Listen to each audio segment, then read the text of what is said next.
Radio Sucesos 101.7 FM presenta su noticiero Sucesos con Milton Pérez y Verónica Larrea. Un periodismo libre para una democracia plena. Los hechos y las opiniones de los sucesos que marcan nuestro tiempo.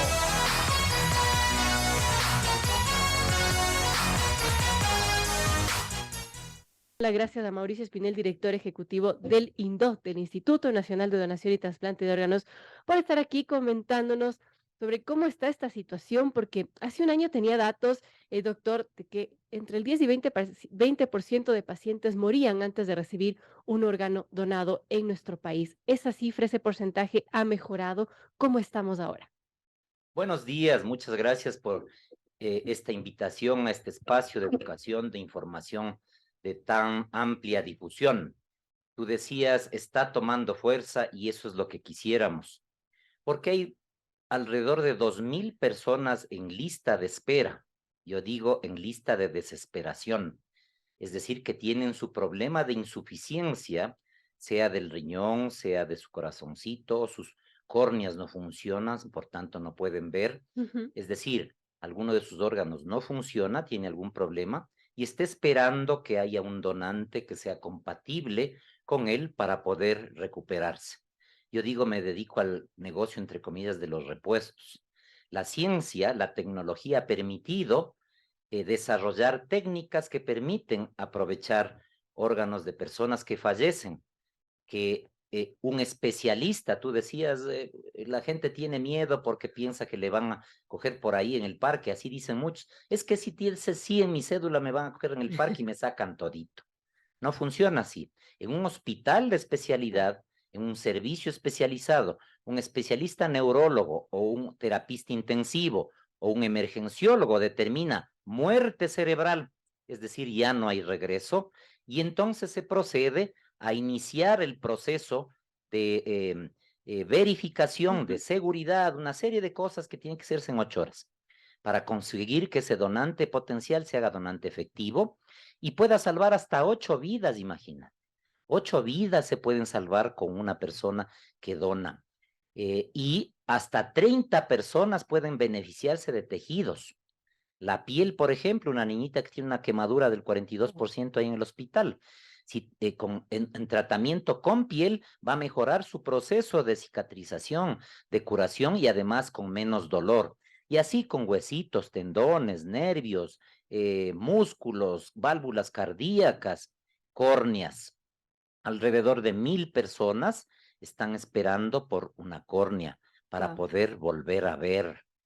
Entonces, quisiéramos que mejore.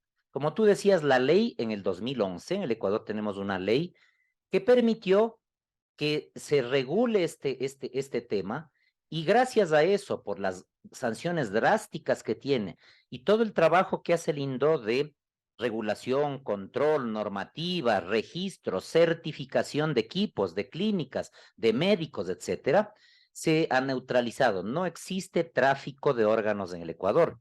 La población debe saber eso, porque no hay que tener miedo entonces a esa posibilidad que sí sucede en otros países como México o en el Asia o en el África.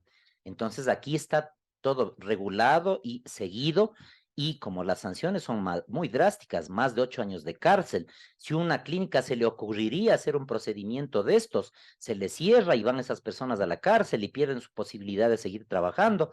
Entonces, no se da tráfico de órganos. Y de esa manera entonces se asegura que las personas, ¿no?, puedan donar con confianza. Desde la ley del 2011 se creó el INDOD para tener estas funciones. Pero además todo el proceso de coordinación, por ejemplo, en el tema de la donación. En el 2016, alguien dijo, no pueden atentar contra mi derecho de objeción de conciencia. Y entonces la Corte Constitucional definió que desde ese momento el registro civil le encargó al registro civil preguntar la voluntad de donar, si quiere ser o no quiere ser donante. Y por ello ha venido disminuyendo, cayendo el porcentaje de personas que dicen sí a la donación. En algún momento fue en el 96%. Ahora en promedio estamos en el país 70% y en provincias de la costa, en provincias de la Amazonía apenas 50%. ¿Cuál es la consecuencia de eso? que, por ejemplo, anteayer tuvimos 3 potenciales donantes en un hospital de aquí de Quito. Los 3, al revisar la ficha del registro civil, No eran decían donantes. no donante. Es Wow. decir, 24 personas potencialmente perdieron la posibilidad de salir de su condición de insuficiencia. Tú decías 10 a 20%, es decir, 1 o 2 de esa lista no llegan. Así es, no llegan, porque no se logró tener un donante a tiempo. En promedio, las personas aquí en el Ecuador esperan entre 4 o 5 años para recibir un órgano. Unas veces antes, otras veces después. Hace pocos días le fui a visitar a un niño de 14 años que recibió su riñón en el Hospital Bacortiza. No imaginas la cara, el rostro de felicidad, la alegría de saber que se acabó su esclavitud, que Increíble. ya no iba a estar atado, anclado a una máquina de diálisis, que podía correr con sus amiguitos, que podía ir a la escuela ya en Babahoyo. Esa es la realidad que permite los trasplantes, una nueva vida. Hace pocas semanas celebrábamos que Fátima, una ecuatoriana que recibió un trasplante de riñón hace 8 o 10 años, ganó una medalla de plata en el mundial Mira, qué bien. en las Olimpiadas deportivas en Australia de pacientes trasplantados. La única ecuatoriana que llevó la bandera del Ecuador en el pecho. Nos dio ese orgullo. ¿Por qué se dio esto? Gracias a que ella tuvo la posibilidad, ¿no? Yo diría hasta la suerte de recibir ese órgano. Cuando lo recibió, ella dijo, voy a cambiar mi vida. Voy a hacer algo que no hacía antes, que no me gustaba hacer. Y eso fue el deporte. Y ahora es una representante del país en muchos ámbitos. Y así te podría contar yo 7.300 historias de aquellas personas que en estos un poquito más de 10 años se han trasplantado. 597 en el año pasado. ¿Por qué no darles esa oportunidad a los ecuatorianos? Claro, las personas que están alrededor de estos 7.000 trasplantados, sus amigos, sus familiares, seguramente saben qué es lo que significa para la persona que requiere un trasplante. Claro. El resto de ecuatorianos no tenemos conciencia, no nos ponemos en los zapatos de ellos para saber cómo sufren y cuál la felicidad que les puede dar el salir de esa condición.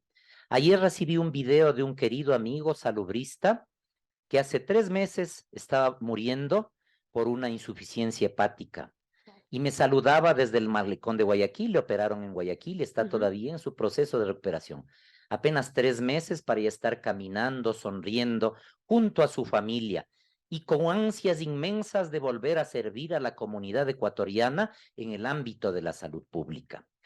Por eso, golpeamos las puertas de los medios, de las instituciones, de las universidades, de los municipios, para decirles, sean amigos de la donación. Donar salva vidas.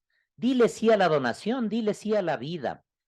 Porque en medio de tal situación que vivimos, de muertes, de fiscales, de amenazas, de políticos, de corrupción, de dolor, necesitamos tener buenas noticias en el país. Hay gente que sí hace cosas buenas, que da alegría, que da felicidad. Y eso es lo que hace el INDOD. Yo le suelo preguntar a los periodistas, si le digo bomberos, ¿qué le viene a la cabeza? Ah, fácil, casco, manguera, incendios. Y si le digo Cruz Roja, ¿qué le viene a la cabeza? Ah, fácil, Sangre. ambulancia, socorrismo, sangre. Y si le digo INDOD, Órganos. tú, pero el resto no tiene idea. Los ecuatorianos no tienen idea que estos muchachos, que esta gente que Así trabaja conmigo, hace un trabajo tan o más importante que todas esas instituciones y con tal rapidez y emergencia. Ellos tienen 8 horas a la madrugada, a la noche, fines de semana, feriados, para lograr que ese potencial donante salve vidas. Entonces, por eso hemos establecido un plan estratégico con 6 líneas de trabajo. Y la primera precisamente es este tema de la cultura de la Y donación. eso es muy importante, ¿no? Y gracias a su presencia aquí, doctor, porque hay que hablar de estos temas. Precisamente, la gente no le gusta hablar de la muerte. Está bien, ¿no? Pero yo creo que esto merece la pena que discutamos en nuestra casa, en el desayuno, en el almuerzo, en la merienda, que discutamos en nuestro trabajo. Tú eres donante. ¿Por qué no eres donante? ¿Por qué sí eres donante? ¿Qué está atrás de esto? ¿Quieres trascender de este mundo de alguna manera, aquí está una oportunidad. Una chica vino a mi oficina con una cartita que se titulaba La carta a mi ángel Salvador. Por ley aquí no se pueden conocer las personas que donan y sus familiares con las personas que reciben, para evitar negociaciones alrededor del tráfico de órganos. Entonces me dice, mire, por favor, quiero que le haga llegar esta carta a los familiares de mi ángel Salvador. Nos desplazamos hasta Tulcán y llegamos hasta el trabajo del hermano de aquel donante y le entregamos la carta. Y luego de leer esas 2 hojitas con lágrimas en los ojos, nos decía, qué orgullo que tengo de mi hermano, qué orgullo que tengo de ser ecuatoriano. Necesitamos transmitir, inyectar en la población del Ecuador esperanza, satisfacciones como estas, no solo dolor, no solo temor, no solo miedo. Por eso les decimos a los medios de comunicación, den buenas noticias, invítennos, conversen con estas personas que recibieron un trasplante, para que vean lo hermoso que es vivir, porque ellos volvieron a vivir, tuvieron una segunda oportunidad. Nosotros estamos en aquella primera oportunidad. Quién sabe tengamos una segunda. Por eso tenemos que vivir con responsabilidad ciudadana, haciendo buenas decisiones políticas, de trabajo, haciendo nuestro trabajo con toda pasión, en la familia, dando todo lo nuestro para que nuestra gente alrededor crezca. Entonces, les invitamos a la población a decir sí a la donación. En una entrevista como esta, el entrevistador me decía, qué lindo, doctor, qué cosa maravillosa, no sabíamos de esto. Primera vez que hago una entrevista de este tipo. Por favor, denle su teléfono a mi asistente para que cuando vuelva por acá, por esta ciudad, conversar de nuevo. Hay tantas cosas que contar alrededor de esto. Estamos conversando solo del componente órganos, pero hay un montón de temas alrededor de tejidos, un montón de temas alrededor de células y las maravillas que se pueden hacer en la actualidad por los avances de la ciencia. Me acerco a la chica, le doy mi número y me dice, mire, doctor, escuché su entrevista y estoy emocionada. Hace 3 días fui al registro civil y en la ventanilla me dijeron, ¿quiere ser donante? Y me dio un susto, me vi una mesa de la morgue, me sacaban todo. Entonces dije, no quiero. Pero después de escucharle y saber la importancia que tiene y saber que con eso puedo demostrar que soy solidaria, que soy cristiana, que quiero ayudar al resto, me voy al registro civil. Que no puede cambiar su voluntad y y simplemente tiene que acercarse al registro simplemente civil. acercarse y decir, sí, quiero ser donante, quiero que me den mi cédula para con orgullo mostrar y decir, soy donante, soy ecuatoriano, soy solidario, soy cristiano, soy tantas cosas y quiero trascender de este mundo, de esta vida, a la siguiente sabiendo que ayudé a alguien. Bueno, importante conocer esto, amigos. Son las 7:35. Conversamos con el doctor Mauricio Espinel, él es director ejecutivo del Instituto Nacional de Donación y Trasplante de Órganos y Tejidos y Células, el INDOT. Y cabe mencionar esto porque, bueno, muchas veces no se sabe, ¿no? Si uno dice por algún motivo, dijo, no quiero ser donante, pensaría que no podría cambiar esta situación, pero ahora vemos que simplemente hay que acercarse al registro y cambiar esa opinión, que sí que se puede. Así que importante, doctor. Yo quería preguntarle acerca del presupuesto. ¿Cómo está el INDOT con presupuesto? Hace un año se hablaba de crear un fondo de trasplantes que, entre otras fuentes, propone un aporte de 0,06 centavos de las plantillas de consumo energético. ¿Cómo se ha logrado Esa es la esto? línea 6, que es financiamiento. eh, eh, Como todas las instituciones públicas, pues siempre hay restricción en los recursos. Habíamos comentado eso precisamente en este espacio el año pasado, y que se hacía necesario una nueva estructura, una nueva forma de pensar la organización de los servicios de salud y específicamente del tema trasplante. Porque te puedo contar muchas historias de problemas por este tema del fraccionamiento que tiene el servicio, ¿no? Se hacen atenciones dispersas y eso provoca demoras y eso provoca problemas, y finalmente está el financiamiento.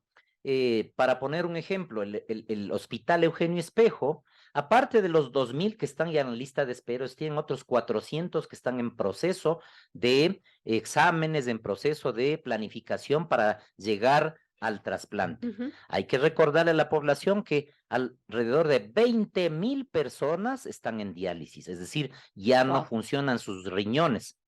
Y así entonces, Estar en diálisis implica necesariamente necesitar un trasplante. sí, es la única forma de salir de la diálisis, ¿no? Ah, ¿Por claro. qué? Porque si estás en diálisis quiere decir que tus riñones ya no funcionan, que ya llegaron a una etapa que se llama grado 5 de insuficiencia renal crónica. Ya no están filtrando la Ya no sangre y... filtran, ya no hacen su trabajo. Ujú. Las toxinas entonces que se producen en nuestra economía diariamente te van a matar.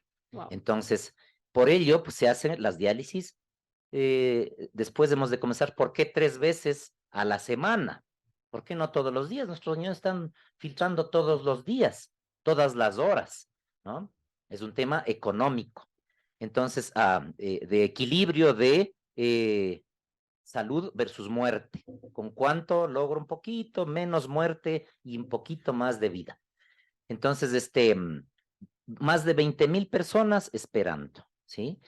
400, como te digo, en el Hospital Eugenio Espejo. Vamos a suponer que se le ilumina la estrella al gerente y logra hacer 100.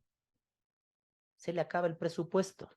No puede hacer ninguna atención más Wow. en el hospital de mayor especialidad del país.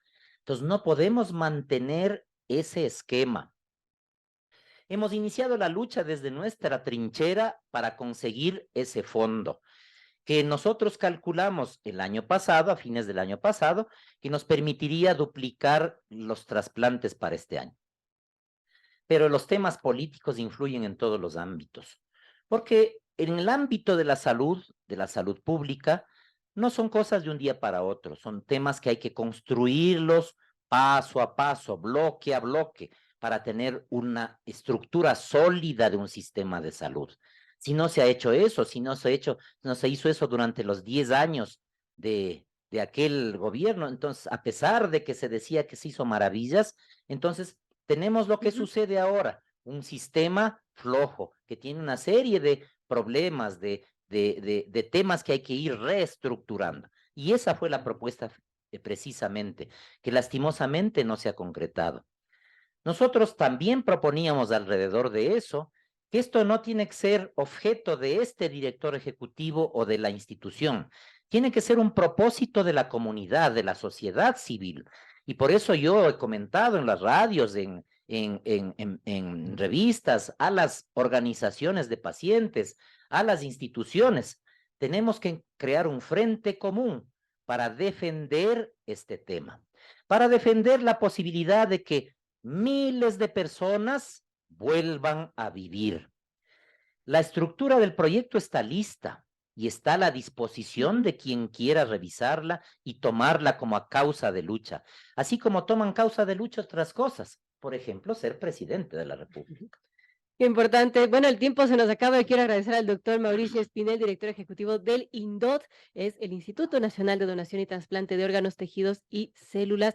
Y bueno, que ojalá se puedan concretar esas metas, que más personas puedan hacer conciencia de esa, bueno, de esa facultad que tenemos los ecuatorianos de poder ser donantes y dar esperanza de vida a muchas personas que lo necesitan y que, bueno, no pasen 4 o 5 años para que una persona que necesita, que está enferma y necesita un trasplante, tenga que esperar por un órgano. Gracias, doctor, por estar con nosotros. No, siempre a las órdenes, insistir en que donar salva vidas, sí a la donación, sí a la vida.